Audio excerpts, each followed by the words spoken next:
आप सबों को सलाम। खुदा उनका शुक्र करते हैं आज इस नहायत ही खूबसूरत वक्त के लिए जो खुदा ने मुझे दिया, आपको दिया। हम अपने खुदा के दिल से शुक्रगुजार हैं। आमीन। सो जैसा आपने ये पढ़ लिया, हम आपको दिल की गहराइयों से इस सेमिनार के अंदर वेलकम करते हैं। और सेमिनार जो है वो ईद फसा के तल्लुक से है। आज हम ईद फसा को समझने के लिए, सीखने के लिए यहाँ पर मौजूद हैं। आमीन। सो चंद गुजारिशात हैं आपके सामने लिखी हुई हैं। अगर आप इनको बुलंद आवाज से पढ़ लें तो मेरे लिए अच्छा हो जाएगा। जी, क्या लिखा है? कर लिए या नहीं किए? अगर बंद नहीं कर सकते तो इसको फ्लैट मूड पे जरूर करें, या फिर अगर वो भी नहीं कर सकते तो साइलेंट कर लें ताकि कॉल अगर आए तो शोर शराबा न मचे, आप आसानी से बाहर जाकर आप कॉल सुन सकते हैं। दूसरे नंबर पर क्या लिखा है जी? बच्चों पर क्या करना है? किस तरह का? मतलब चंडो चंडी, या मतलब कंट्रोल करना है कि शोर शराबा ना हो। अगर कोई गड़बड़ आ रही है तो चुपके से पीछे ले जाना है ताकि जो तसलसल बना हुआ है वो खराब ना हो। नंबर 3 पर पैगाम के दौरान कोई उठकर मतलब जाना आना मन है। अगर जाना है तो अभी आप चले जाए, कोई इशू नहीं है। लेकिन बात को सुनते हुए कोई प्रॉब्लम आ रही है, गुस्सा चढ़ रहा है, मतलब अच्छा नहीं लग रहा है, बर्दाश्त करना है। एंड पे तकरीबन 15 से 20 मिनट का रखा हुआ टाइम रखा हुआ है। आपको इस सेमिनार के बाद सवालों जवाब का मौका दिया जाएगा। आपको किसी बात की समझ नहीं आई है, आप दोबारे से मतलब पूछ सकते हैं। जिस बात की मुझे समझ नहीं आई है उसका आपको जवाब दिया जाएगा। पहले कभी भी सेमिनार में हमने ऐसा नहीं किया है, लेकिन ये सेमिनार कुछ थोड़ा अलग सा है, या मुख्तलिफ कह लें कि इस पर बातचीत होती कम है कलीसियाओं के अंदर। इसलिए मौका दिया गया है कि आप अगर आपको ऐसा लगता है कि हमने कोई बात पूछनी है तो एंड पे जाके जरूर आप पूछिएगा। यहां से बात अच्छी नहीं लगी है, बाहर चले जाएंगे, बाहर लोगों के साथ थोड़ा ऐसे ऐसे बातें करेंगे, काम खराब होता है। कलीसियों के अंदर कलीसियां तबाह होती हैं। जिससे कोई बात मतलब जिसने सुनाई है उसी से आपका हक बनता है पूछने के लिए। ऐसा नहीं है कि सुना मुझसे है और पूछा जाके जान जेब से है, यारो गल इंज कही सी सही सी के नहीं। मैंने कहा है मुझसे पूछे, फिर फायदा होगा। अगर जहां जेब ने बोला है तो जहां जेब से पूछना है, मुझसे नहीं।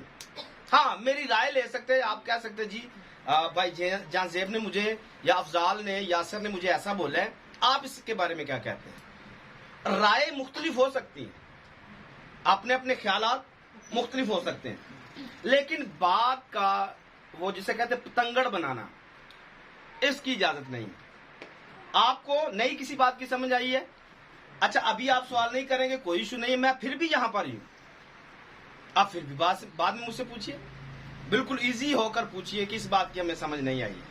लेकिन मैं ऐसा ईमान रखता हूं कि जितनी सादगी से आज आपको ये समझाया जाएगा, शायद इससे पहले आपने कभी इतना सादा सुना हो। क्या आप सुनने के लिए तैयार हैं? सीखने के लिए तैयार हैं? कॉपी पेंसिल डायरी आपके पास है? सबके पास? कोई ऐसा हो जिसके पास ना हो, लिख सकता है। पेंसिल नहीं है, पेपर नहीं है, पेपर भी मिलेगा, पेंसिल भी मिलेगी। जी नहीं है, चले पेपर निकाल दे जी यहां से भाई को।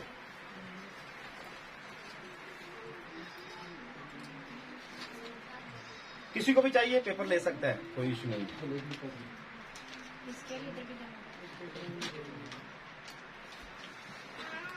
अरे 2 मिनट में आप जल्दी से इसको कर लें सीधा।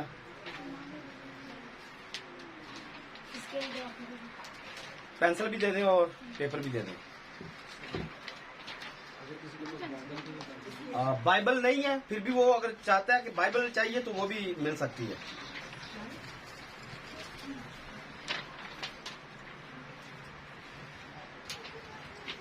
आज की जो सिटिंग है, ये जो आज का सेमिनार है, और किसी को चाहिए?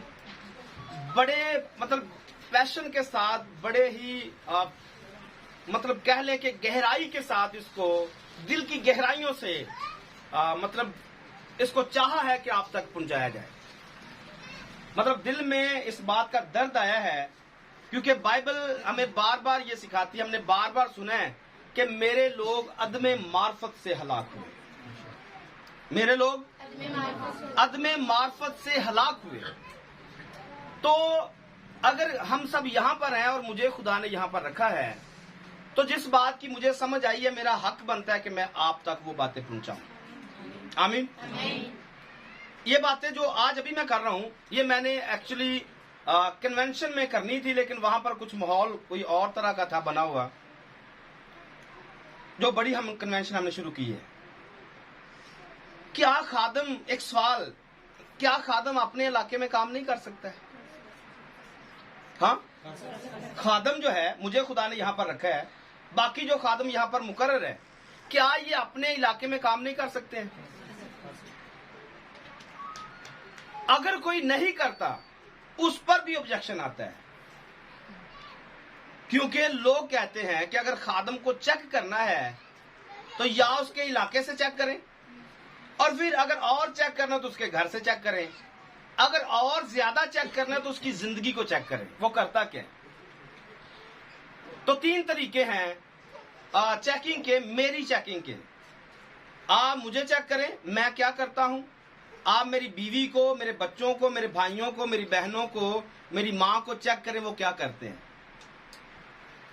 आपको समझ में आ जाएगा बात कहां तक पहुंच चुकी है, या बात अभी उधरी की उधरी पड़ी हुई है, या फिर इलाके से पूछे कि मैं कैसा हूं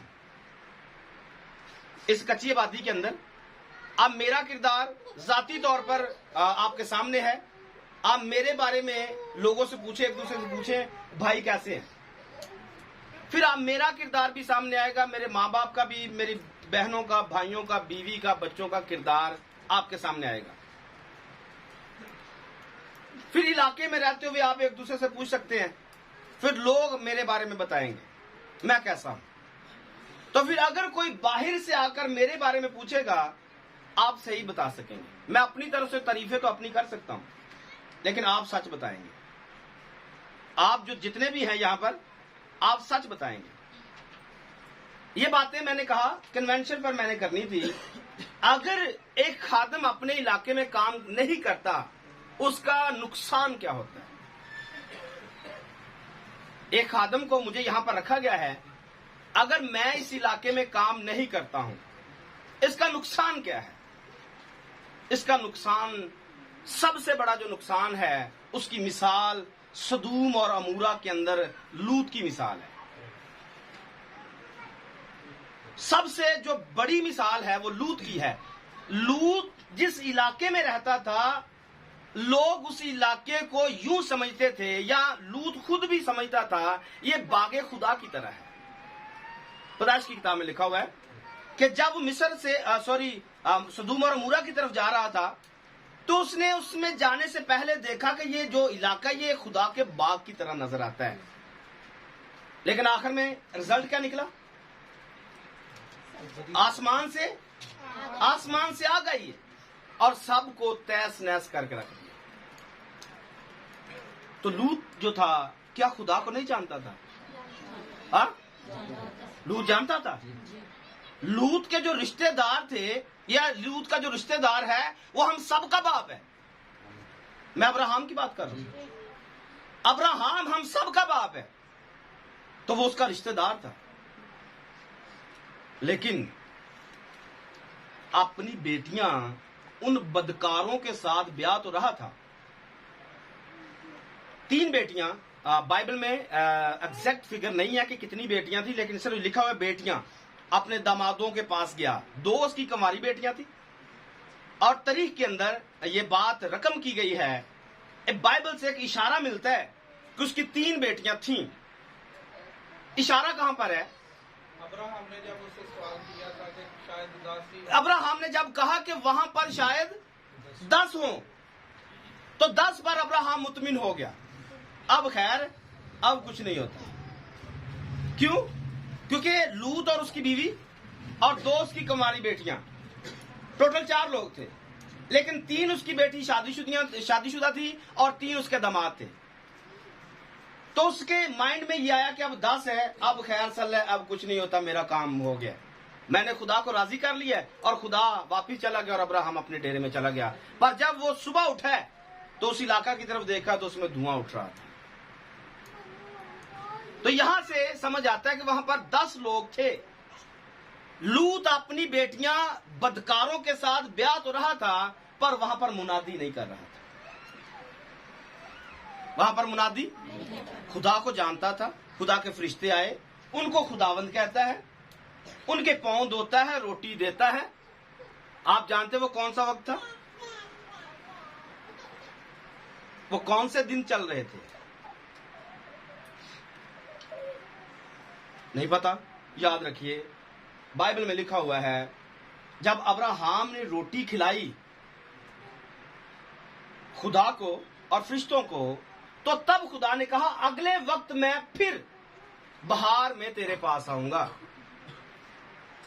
अगली दफा फिर से बहार में।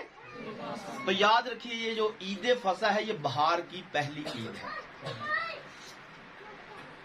ईद फसा जो है, बहार की पहली ईद है। और इसी बहार के वक्त में 15 निसान को बेखमीरी रोटियों की ईद होती है, स्टार्ट होती है। और उसी बेखमीरी रोटियों का वक्त था जब फरिश्ते लूत के पास आते हैं, और वहां पर आप पढ़िएगा, वहां लिखा हुआ आपको मिलेगा कि लूत ने बेखमीरी रोटियां उनको खिलाई। ये सबूत है, लूत ने बेखमीरी रोटियां उनको खिलाई। और वो वही टाइम था बेखमीरी रोटियों का जब आसमान से आग नाज़िल हुई है। यानी कि ईद फसा का टाइम चल रहा था। ये फर्क बात है कि अभी तक मूसा पैदा नहीं हुआ था और मूसा को शरीयत अभी तक नहीं मिली हुई थी और कौम बनी इस्राएल को शरीयत नहीं दी गई थी, तो भी खुदा अपने टाइम से ना आगे जाता है ना पीछे रहता है। शरीयत मिले शरीयत ना मिले, खुदा अपने टाइम पीरियड में काम करता है। अगर आपने बाइबल की दुरुस्त तालीम को हासिल करना है, तो मेरी तरफ से ये आपके लिए मशवरा है कि बाइबल मुकद्दस में लिखी गई खुदावंद की 7 ईदों को सीखो। मैं ये चैलेंज के साथ कह सकता हूं, किसी को अगर 7 ईदों की समझ नहीं है, उसको खुदा के कलाम की समझ नहीं है। ये चैलेंज है। हाँ, स्टोरियां तो आती होंगी, स्टोरी में ये लिखा है, स्टोरी में वो लिखा है, लेकिन जो मास्टर प्लान है खुदा का, वो कभी भी समझ नहीं आएगा। जो खुदा का मास्टर प्लान है वो कभी समझ नहीं आएगा। आप देखिए, एक फिल्म बनती है, कई फिल्में बनी हुई हैं। एक हीरो को लेना है, एक हीरोइन को लेना है, एक साइडियो को लेना है, या बाकी और भी लड़कियां लड़के, बाकी सारे जो आपको पता ही है, सारे मिलकर काम करते हैं। क्या ये अचानक से हो जाता है?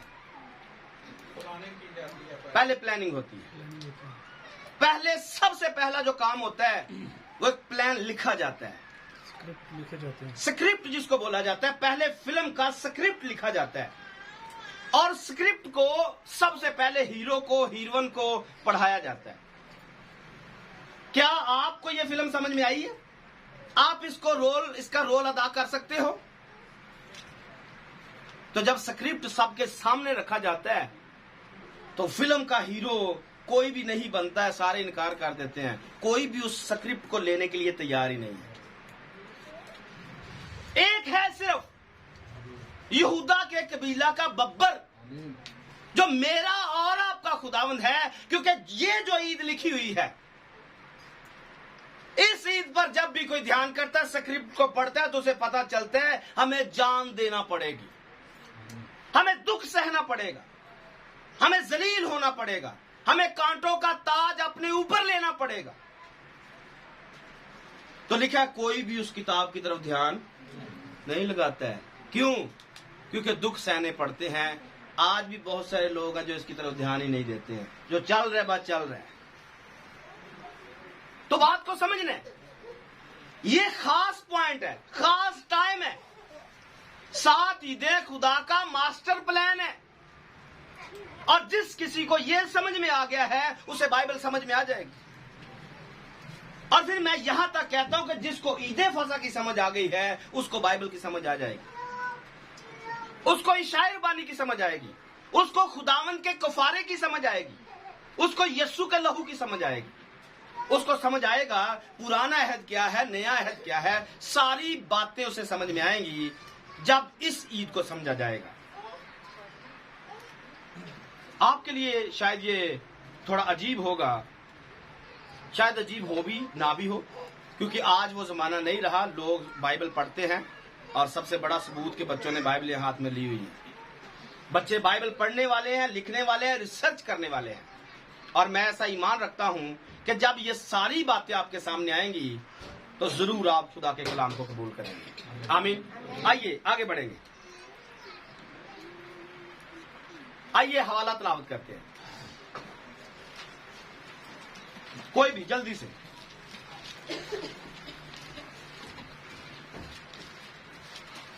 तुम्हारा फख्र करना खूब नहीं, क्या तुम नहीं जानते कि थोड़ा सा खमीर सारे गुंदे हुए आटे को खमीर कर देता है। जी। पुराना खमीर निकाल कर अपने आप को पाक कर दो, ताकि ताजा गुंदा हुआ आटा बन जाओ, चनाचे तुम बेखमीर हो, क्योंकि हमारा भी फसा यानी मसीह कुर्बान हुआ।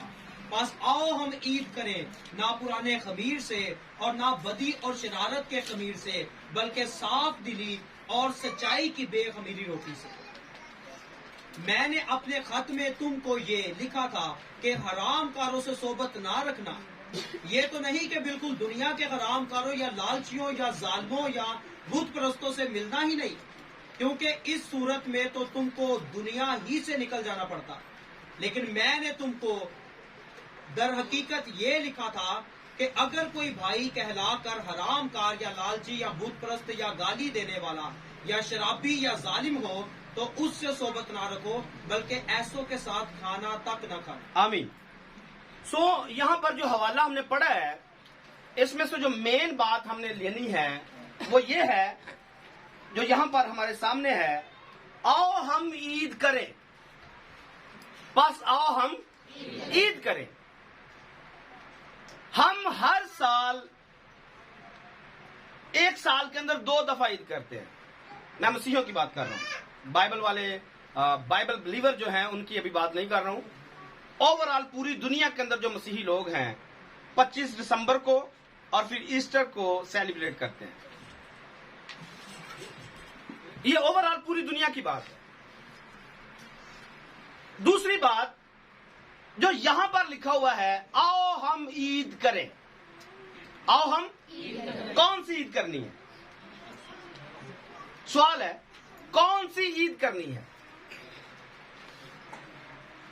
जी, ईद फसा। कौन सी ईद करनी है? बाइबल आपके हाथ में है या नहीं है? पढ़िए ना फिर क्या लिखा है। आओ हम ईद करें क्योंकि हमारा भी फसा यानी क्या लिखा है सामने? क्या लिखा हुआ है? क्राइस्ट और पास ओवर। फसा को इंग्लिश जुबान में पास ओवर कहा जाता है और इब्रानी जुबान में इसे पिसाख कहा जाता है। पास ओवर का मतलब होता है पार जाना। पास ओवर का मतलब पार जाना। और जब कौम बनी इस्राएल मुल्क मिस्र से निकल कर आ रही थी तो बहरे कुलजम को क्रॉस जब इन्होंने किया है तो बहरे कुलजम को क्रॉस करके ये मुल्क किनान के अंदर पहुंचने के लिए तैयार है। तो वहां से इस लफ्ज को लिया गया है, आओ हम पार चले। पास ओवर का मतलब पार जाना। और वहां पर ही ये फसा है, हमारा भी फसा यानी मसीह कुर्बान हुआ। सवाल यहां है, क्या हमने कभी फसा की है? ये नए अहदनामा में लिखा हुआ है, पुराने से हवाला नहीं लिया गया, नए से लिया गया ताकि आप नए अहदनामा में से सोचो कि यहां बाइबल ने हमें दावत दी है, आओ हम ईद करें क्योंकि हमारा भी फसा यानी मसीह कुर्बान हुआ है। अब मसीह जब कुर्बान हुआ है तो क्या हम इस मसीह की फसा को मनाते हैं? नंबर 2 पर, क्या हमें पता है फसा कैसे मनाई जाती है? नंबर 3 पर, क्या कभी सीखा है कि फसा मनाई कैसे जाती है? हाँ, कभी सीखा हो? ईद करनी है ना, कपड़े तो मेरा ख्याल सबने सिलवाए होंगे ईद करने के लिए, लेकिन कभी किसी ने पूछा किसी से हमने ईद करनी है, कैसे करनी है? क्या ईद सिर्फ नए कपड़े पहनने का नाम होता है? ईद सिर्फ मुर्गी को रोस्ट कर लेने का नाम होता है? ये काम तो सारे लोग, अमीर लोग हर रोज करते हैं। अच्छे कपड़े पहनते हैं, अच्छा खाना खाते हैं, उनकी फिर हर रोज ईद है। ईद को याद रखिए मुआइद कहा जाता है, या फिर ईदों को मुआइदम कहा जाता है, जिसका मतलब ईदें होता है, या फिर इसका मतलब मुकर्रा औकात होता है, मुकर्रर वक्त, जिसमें खुदा ने बनी इस्राएल कौम को यह टाइम दिया हुआ है कि तुमने मेरे हजूर आना है। बनी इस्राएल को ऑर्डर क्या है? अहबार 23वें बाब में आपको ये मिलेगा, तुमने मेरे हजूर आना है। 3 टाइम खुदा ने दिए कि 3 टाइम में तुमने मेरे पास आना है और आकर यरूशलेम के अंदर, हैकल के अंदर ईद मनानी है। बनी इस्राएल कौम को ये सारी ईदें दी गई, लेकिन आज हमारे नजदीक हमारा जो सबसे पहला अटैक होता है वो इस बात पर होता है कि ये यहूदियों की ईदें हैं, हम क्यों मनाएं? पहला अटैक कहां पर है? ये यहूदियों की ईदें हैं, हम क्यों मनाएं? अगर 1 मिनट के लिए हम मान लें कि ये वाली ईदें यहूदियों की हैं, तो फसा भी फिर यहूदियों का ही कुर्बान हुआ है। हाँ, अगर ये यहूदियों के लिए है तो फिर यसु किनका है? हमारा क्या उसके साथ लेना देना? ये इतवार को कौन सी ईद मनाई जाने वाली है? हाँ, ईस्टर मनाया जाने वाला है। तो ईस्टर का मसीहत के साथ क्या लेना देना है? आपके साथ इसका क्या लेना देना है? बादशाह तो वो यहूदियों का है। हाँ, अगर हम ये माने कि वो हमारा भी बादशाह है, तो फिर आपको ये मानना पड़ेगा कि वो फसा का बर है। हाँ या ना? जी। ये अगर ये माने कि वो यहूदियों का बादशाह है, तो फिर हम क्या हैं? हम कौन हैं? हम तो फिर वेले, फिर जो मर्जी करें, फिर ईस्टर मनाए या ना मनाए, इससे भी कोई फर्क नहीं पड़ता है। हाँ, फिर लाडली कौन? तो बात को समझना, ये पूरी की पूरी बाइबल मेरे लिए और आपके लिए है, और इसका यीशु जो है वो मेरा यीशु है। ये बाइबल जो है ये मेरी बाइबल है, मेरे लिए है, और इस बाइबल का खुदा मेरा खुदा है। आमीन, आमीन। तो यहां पर हमने पढ़ा है कि मसीह हमारा फसा है, आओ हम ईद करें, लेकिन साथ में और कुछ भी बताया गया। पढ़िए यहां से फिर वापस, बस आओ हम ईद करें, आओ हम ईद करें, ना पुराने खमीर से, ना पुराने खमीर से, और ना बदी और शरारत के खमीर से, ना पुराने खमीर से, ना बदी और शरारत के खमीर से, बल्कि साफ दिली। फिर कैसे ईद मनानी है? साफ दिली से और सच्चाई की बेखमीर रोटी, सच्चाई की बेखमीर रोटी से। आप अपने आप से सवाल करें, क्या मैंने कभी साफ दिली से ईद मनाई? हाँ, फसा को 1 मिनट के लिए छोड़ दे, बाकी जितनी भी ईदें मनाई आज तक साफ दिली से मनाई है।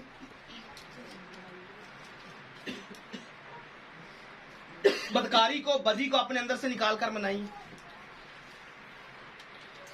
अगर तो मनाई है तो फिर तो आप आजाद हैं, अगर नहीं मनाई है तो आज ये सीखने का मौका है कि हमने आज के बाद जब भी ईद मनानी है साफ दिली के साथ मनानी है। आमीन। आइए ईद फसा को जानते हैं कि इसका स्टार्ट कहां पर है। यहां पर हवाला आपके सामने, खुरूज की किताब को निकालिए, 12वें बाब को, उसकी 7वीं आयत से। और थोड़ा सा खून लेकर जिन घरों में वो उसे खाएं, उनके दरवाजों के दोनों बाजुओं और ऊपर की चौखट पर लगा दें, और वो उसके गोश्त को उसी रात आग पर भून कर बेखमीरी रोटी और कड़वे साग पात के साथ खा लें। उसे कच्चा या पानी में उबाल कर हरगिज न खाना, बल्कि उसको सर और पाए और अंदरूनी अज़ा समेत आग पर भून कर खाना, और उसमें से कुछ भी सुबह तक बाकी ना छोड़ना। और अगर कुछ उसमें से सुबह तक बाकी रह जाए तो उसे आग में जला देना, और तुम उसे इस तरह खाना, अपनी कमर बांधे और अपनी जूतियां पाँव में पहने और अपनी लाठी हाथ में लिए हुए। तुम उसे जल्दी जल्दी खाना, क्योंकि ये फसा खुदावन की है। आमीन। यहाँ पर भी हमने पढ़ा है, ये फसा किसकी है? ये फसा खुदावन की है। अब पुराने अहदनामा के अंदर खुदावन यस्सु को नहीं बोला जाता था, क्योंकि अभी तक खुदावंद यीशु मसीह बदन में जमीन पर नहीं आए थे। फिर ये खुदावंद कौन है? यहोवा है। पुराने अहदनामे में ये यहोवा को खुदावंद कहा गया है, क्योंकि यहोवा का ही तर्जमा खुदावंद किया गया है। तो यहां पर हमने क्या पढ़ा है? ये फसा किसकी है? ये फसा यहोवा की है। अब तो यहां पर तो नहीं लिखा कि ये यहूदियों की है या किसी बंदे की है। यहां तो यहोवा की लिखा हुआ है, फसा यहोवा की है। फिर हमें किसने सिखा दिया कि ये यहूदियों की है? सबसे पहली चीज आज के बाद अपने माइंड से ये निकालना है कि ये किसी बंदे की ईदें नहीं है, ये खुदावंद की यहोवा की ईदें है। और यहोवा खुदा ने अपना मास्टर प्लान इन 7 ईदों के अंदर रखा हुआ है। यहोवा खुदा ने अपना मास्टर प्लान जो है वो इन 7 ईदों के अंदर रखा हुआ है। अगर आप कहें तो मैं 1 मिनट में आसानी के साथ आपके सामने खोल देता हूं। नंबर 1 पर जब हम फसा की बात करते हैं तो फसा वो ईद है जिसमें खुदावंद यीशु मसीह मसलूब होते हैं। फसा वो ईद है जिसमें खुदावंद यीशु मसीह मसलूब होते हैं। और फिर नंबर 2 पर बेखमीरी रोटियों की ईद है जिसमें खुदावंद यीशु मसीह कब्र के अंदर उतरते हैं। और नंबर 3 पर पहले फलों की ईद है जिसमें खुदावंद यीशु मसीह जिंदा होते हैं। आपको कभी भी कोई डाउन नहीं कर सकेगा, इस बात को समझिए। अगर आप बाइबल के साथ खड़े हैं आपको कोई डाउन नहीं कर सकेगा, पर अगर आप बाइबल से परे हैं आप डाउन ही डाउन हैं। आप जितना मर्जी चाहे आप होने की कोशिश करें, आप नहीं हो सकते। क्योंकि जैसे ही हम उन लफ्जों की बात करेंगे या उन त्योहारों की बात करेंगे जो हम सेलिब्रेट करते हैं, वो बाइबल में लिखे ही नहीं है। और जो जब आप बाइबल के साथ खड़े तो वो बाइबल में लिखे हैं, आप उससे भाग ही नहीं सकते, और कोई आपको वहां से नीचे गिरा ही नहीं सकता है। तो आज आपने पूरे होश के साथ समझना है कि बाइबल के साथ खड़े होना है या फिर दुनियादारी के साथ खड़े होना है। फैसला आपका है, मेरा और आपका फैसला है। बाइबल के साथ खड़े होना है ताकि हम ऊपर जाएं, या दुनिया के साथ खड़े होना है ताकि हम नीचे जाएं। ऊपर जाना है नीचे जाना है, फैसला आपका है।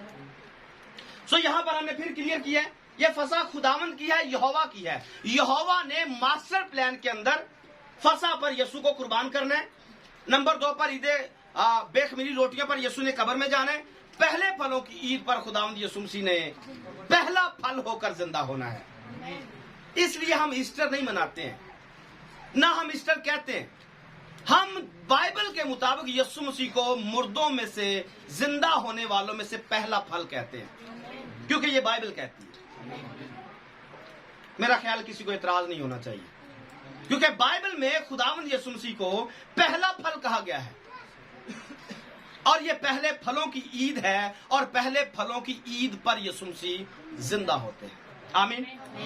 नंबर 4 पर जो 50वें दिन ईद आती है, जिस दिन यीशु मसीह जिंदा होते हैं, उस दिन से गिनती करके आगे आप 50 दिन आगे निकलेंगे तो 50वां दिन वो दिन आएगा जिसको पेंतीकोस्त कहा जाता है।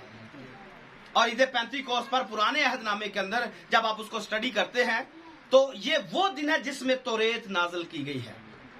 बुजुर्ग मूसा पर खुदा ने पहाड़ पर उतरकर तौरात दी है। और फिर नए अहदनामा के अंदर यही लिखा है, जब ईदे पेंतीकोस्त का दिन आया। इसका मतलब क्या है कि यह पहले से मनाया जा रहा था। लोग तौरात की याद में ईद को मनाया करते थे और तौरात की इज्जत करते थे कि आज का वो दिन है जिसमें खुदा ने अपने अहकामात हमें दिए हैं।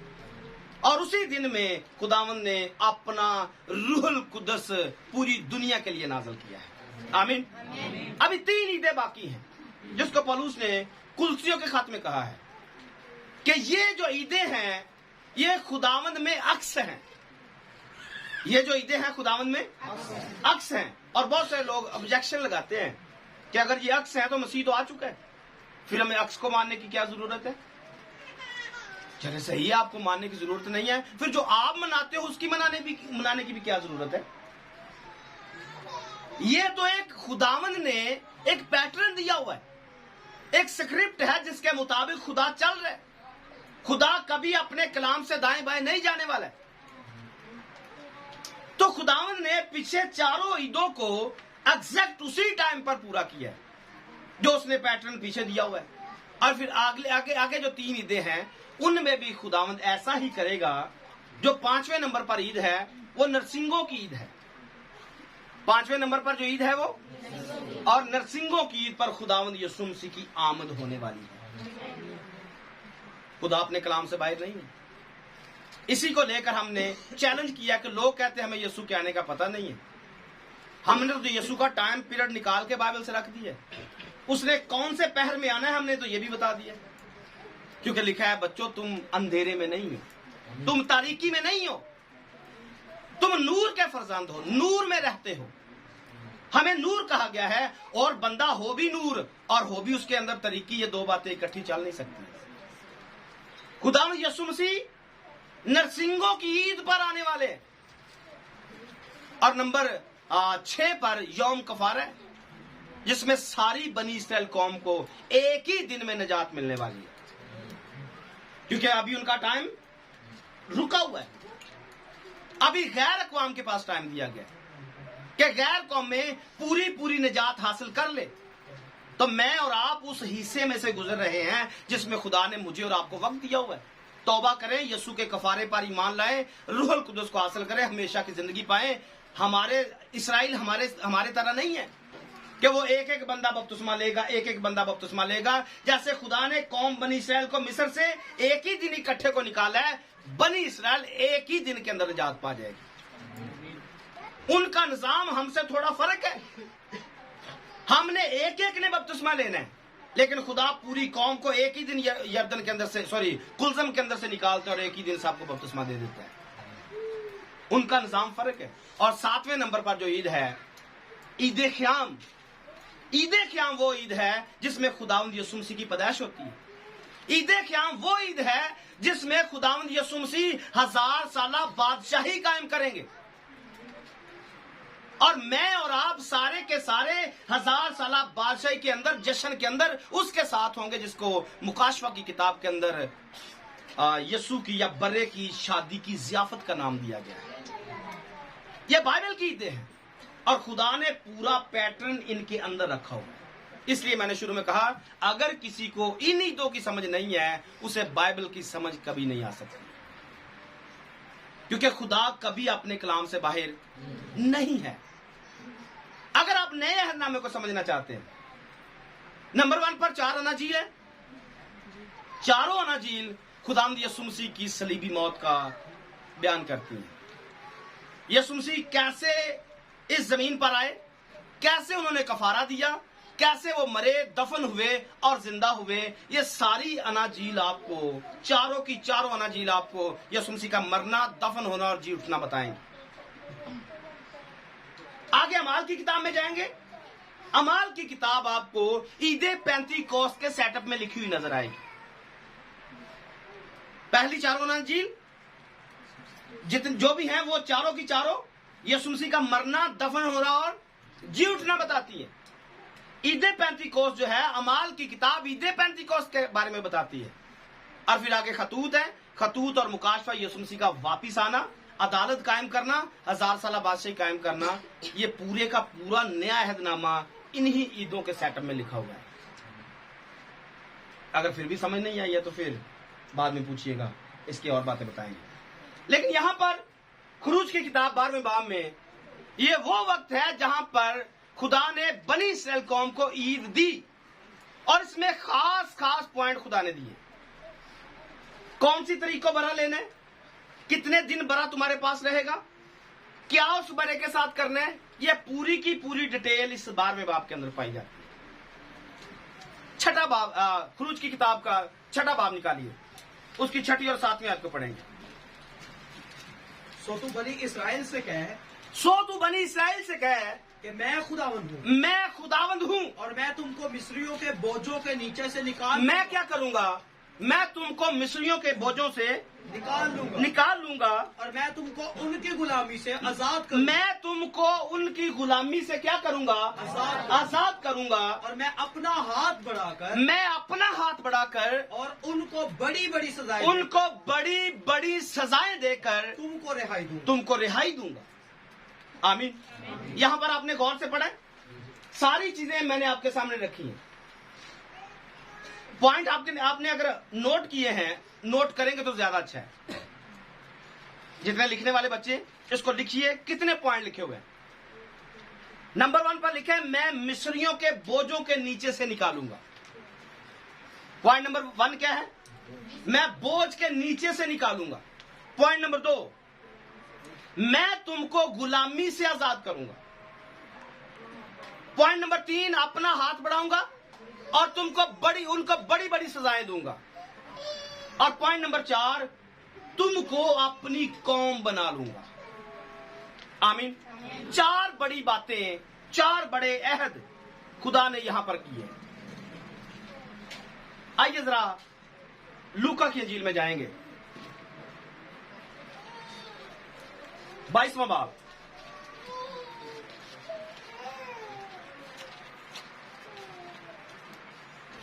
उसकी 7 नंबर आयत से पढ़िए। और ईद फतीर का दिन आया, ईद फतीर का दिन आया, जिसमें फसा ज़बा करना फर्ज था, जिसमें फसा करना ज़िबा करना फर्ज था। और यीशु ने पतरस और यूहन्ना को ये कहकर भेजा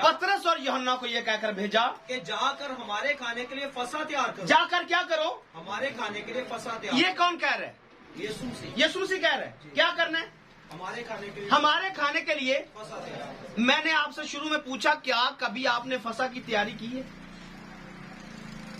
यीशु तो कह रहा है जाओ जाके फसा की तैयारी करो। कभी किसी ने एक दूसरे से कहा हो जाओ भाई आज जाके फसा की तैयारी करो? यह भी तो यीशु ने कहा है, ये बात भी तो यीशु के मुंह से निकली है। अगर जुलूस हम निकाल सकते हैं तो यीशु की इस बात को क्यों नहीं फॉलो कर सकते कि जाओ जाकर फसा तैयार करो? लेकिन किसी को इल्म होगा फसा तैयार कैसी होती तो फिर ही करेगा। हमें तो सिर्फ इतना ही पता है, बस सवेरे ईद मनानी, सुबह जाएंगे चर्च जाएंगे। और सबसे अच्छी ईद मैंने पहले भी बताया हुआ है, सबसे अच्छी ईद किसकी होती है? जो पादरी को सूट लेकर दे दे तो जेब से 1000 रुपया पा दे, वो समझेगा मैं बल्ले बल्ले बड़ी चंगी ईद मनाई। अपनी तरफ से रूहानी तौर पर, वैसे तो जिसका सूट अच्छा होगा उसकी ज्यादा अच्छी ईद होती है, या फिर जिसने ज्यादा पार्क में जाकर खर्चा किया उसकी ज्यादा अच्छी होती है। लेकिन बाइबल की ईदें ऐसी ईदें नहीं है, और ना बाइबल इस तरह की किसी ईद की तालीम देती है। खुदावन ने ईदें दी हैं अपने हजूर रहने के लिए, खुदा ने ईदें दी हैं अपने साथ मुलाकात करने के लिए, खुदा ने ईदें दी हैं 7 दिन 8 दिन बराबर मेरे साथ रहो, मेरी हजूरी में बैठो, खुदा के साथ मुलाकात करो। खुदा आपका है, खुदा ने सारी दुनिया को छोड़कर आपके साथ रहने का फैसला कर लिया है। ये खुदावंद की ईद है। खुदा मेरे और आपके साथ रहना चाहता है, लेकिन हम शायद किसी और के साथ रहना चाहते हैं। पंजाबी की मिसाल बड़ी खास है, गां दा दिल वच्छे च ते वच्छे दा कोई घाई बूटी। गाय जो होती है अपने बच्चे के मतलब पीछे पीछे रहती है, लेकिन बच्चा किधर जाता है? कहा दे चक्कर च, कदी उधर भाज दे कदी उधर भाज। हमारा हाल भी कुछ ऐसा ही है। खुदा हमारे लिए नीचे आता है कि हम पार्कों में जाते हैं, हम खाने के चक्कर में पड़े रहते हैं। खाना गुनाह नहीं है, लेकिन खाने के लिए और भी दिन बहुत है, सैर करने के लिए दिन और भी बहुत है, लेकिन जो खुदा ने मुकर्रर वक्त किया है उसमें खुदा के साथ रहना है, फिर ईद है। अगर ऐसा नहीं करते तो फिर देखा देखिए। इसके लिए मेरे पास बड़ा खूबसूरत हवाला है, खरूज की किताब 32वें बाब में बुत परस्त कैसे ईद मनाते हैं। पढ़ना चाहते हैं? पढ़िए खरूज की किताब 32वां बाब, पहली ऐसे पढ़िए, बुत परस्तों का ईद मनाने का तरीका। और जब लोगों ने देखा कि मूसा ने पहाड़ से उतरने में देर लगाई, लोगों ने देखा कि मूसा ने पहाड़ से उतरने में देर लगाई, तो वह हारून के पास जमा होते हो जाते हैं और कहने लगे कि उठ हमारे लिए देवता बना। उठ मतलब मूसा किधर गया? देन बाबा नांगे लेट हो गया, मतलब तू आ और हमारे लिए क्या कर? देवता बना दे जो हमारे आगे आगे चले, क्योंकि हम नहीं जानते हैं कि इस मर्दे मूसा को जो हमको मुल्के मिस्र से निकाल लाया क्या होगा। इस मर्दे मूसा को जो मिस्र से हमें निकाल के लाया इसका हमें पता नहीं कि इसको क्या हो गया। तू क्या कर? उठ और हमारे लिए देवता बना दे। पढ़िए हारून ने उनसे कहा हमारी हमारी बेवियों और लड़कों और लड़कियों के कानों में जो सोने की बालियां हैं जी उनको उतार कर मेरे पास ले आओ। उनको उतारो और मेरे पास ले आओ। चुनाचे सब लोग उनके कानों से सोने की बालियां उतार कर उनको हारून के पास ले आए जी। और उसने उनको उनके हाथों से लेकर एक डाला हुआ बछड़ा बनाया। क्या किया? मतलब उनके हाथ से लिया और एक बछड़ा बनाया। आपने यहीं पे रुकना है, एक बंदा दूसरी आयत पढ़ेगा इसकी और 24 नंबर आयत को, बल्कि 22 आयत से पढ़िए, जरा जल्दी करना है। हारून ने कहा कि मेरे मालिक का गजब मुझ पर ना भड़के। तू इन लोगों को जानता है कि बदी पर तुले रहते, तू इन लोगों को जानता है कि बदी पर मतलब है मैनू मारना चाह रहे हैं।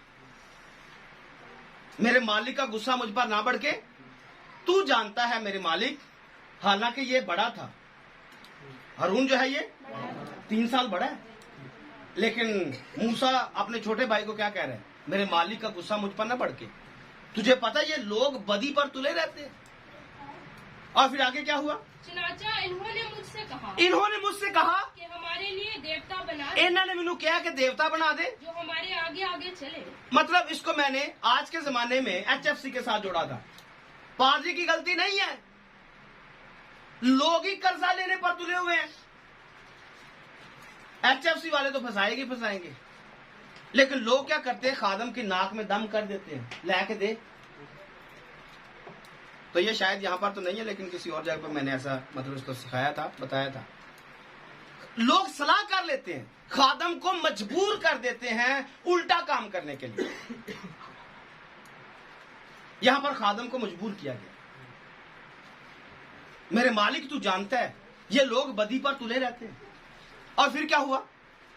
जो हमारे आगे आगे चले। इन्होंने मुझसे कहा कि एक देवता बना दे जो हमारे आगे आगे चले, क्योंकि हम नहीं जानते हैं कि इस आदमी मूसा को जो हमको मुल्के मिस्र से निकाल कर लाया, इसको क्या हो गया हम नहीं जानते हैं। तब मैंने इनसे कहा, मैंने क्या कहा? वहां पर क्या लिखा है? वहां से पढ़िए, फिर यहाँ से इकट्ठा पढ़ना है। चनाचे सब लोग उनके कानों से सोने की बालियां उतार कर उनको हारून के पास लेके आए हैं और उसने उनको उनके हाथों से लिया एक डाला हुआ बछड़ा बनाया। यहाँ पर क्या लिखा है? एक मिनट रुकिए, यहाँ क्या लिखा है? तब मैंने इनसे कहा, कि जिसके पास सोना है वो उसे उतार लाए। बस उन्होंने उसे मुझको दिया। उन्होंने मुझको दिया है और मैंने उसे आग में डाला। मैंने क्या किया है? मैंने तो सिर्फ आग में डाला है। तो ये बछड़ा निकल, तो बछड़ा खुद ब खुद ही आ गया। शैतान मतलब साथ ही है, खुद ब खुद बछड़ा बन के बाहर आ गया। मैंने कुछ नहीं किया। ये बदी पर तुले रहते हैं, तो आगे इनका पापा जो वो इनके पहले से तैयार है। इनका पापा मतलब आप समझ रहे हैं? हमने तो सिर्फ थोड़ा सा कदम ही उठाना है। पापा जी रेडी हैं आपको उस पॉइंट तक लेकर जाने के लिए जहां पर बर्बादी मुकर्रर हो जाती है। हमने सिर्फ कदम, हल्का सा कदम उठाना है। मैंने कुछ नहीं किया है, मैंने तो इतना कहा है कि सोना ले आओ, और मैंने उसको आग में डाला है, और आग में डालते ही बछड़ा बन के बाहर आ गया। और मैंने कितना काम किया है? मैंने छेनी के साथ उसकी थोड़ी थोड़ी नासें बनाई है। यही लिखा है ना? क्या लिखा है? पढ़े जरा। और उसने उनको उनके हाथों से लेकर एक डाला हुआ बछड़ा बनाया, डाला हुआ बछड़ा बन चुका है, जिसकी सूरत छेनी से ठीक की। जिसकी सूरत छेनी से ठीक की है। तब वो कहने लगे, ए इस्राएल, ए इस्राएल, समझना, ए इस्राएल, यही तेरा वो देवता। कौन सा? जो अभी अभी आग से निकला है, जो अभी अभी पैदा हुआ है, ये तेरा वो देवता है जो तुझको मुल्क मिस्र से। आपने पढ़ा रोमियो के खत में, रोम को पलूस ने जब खत लिखा, उन्होंने खुदा को जान तो लिया, उन्होंने खुदा को जान तो लिया, लेकिन क्या किया आगे? फानी इंसान में, कीड़े मकोड़ों की सूरत में खुदा को, जो गैर फानी खुदा है, उसके जलाल को फानी चीजों में बदल दिया है। शायद आज हम उस दौड़ में पीछे नहीं हैं। खुदा जो जलाल का खुदा है, हमने उसको और उसकी तालीम को फानी चीजों में बदल दिया है। सब चीजें बातिल हैं, खत्म हो जाएंगी, पर खुदा का कलाम कभी खत्म नहीं होने वाला। जो पौधा मेरे आसमानी बाप ने नहीं लगाया, जड़ से उखाड़ दिया जाएगा। हम किस पौधे के ऊपर पल रहे हैं? किस तालीम के बलबूते के ऊपर हम जिंदगी बसर कर रहे हैं? उस पर जो कलाम के साथ मैच ही नहीं करती है। कायम रहने वाला खुदा का कलाम है। आगे पढ़िए थोड़ा सा और भी। ये देखकर हारून ने उसके आगे एक कुर्बान का बनाई। क्या किया? ये तेरा देवता है जो तुझे मुल्क मिस्र से निकाल के लाया, और करते ही उन्होंने क्या कहा? एक कुर्बान का बना दी है। और उसने ऐलान कर दिया। ऐलान क्या किया है? कि कल खुदावन के लिए ईद हो। सुबह ईद है। हाँ, सुबह ईद है। मैंने कहा आपको बुत प्रस्तों की ईद दिखाता हूं। बुत प्रस्त कैसे ईदें मनाते हैं। बछड़ा हाथ में है, और बछड़े को यहोवा कहा जा रहा है। अभी शायद थोड़ा टाइट हो जाएगा, सख्त हो जाएगा, कुछ मामला नरम कर लेते हैं। आज भी बहुत सारी चीजें हैं जिनको यस्सु कहा जाता है। ये यस्सु है, ये खुदा है, ये मुरझाता नहीं है, ये इसके साथ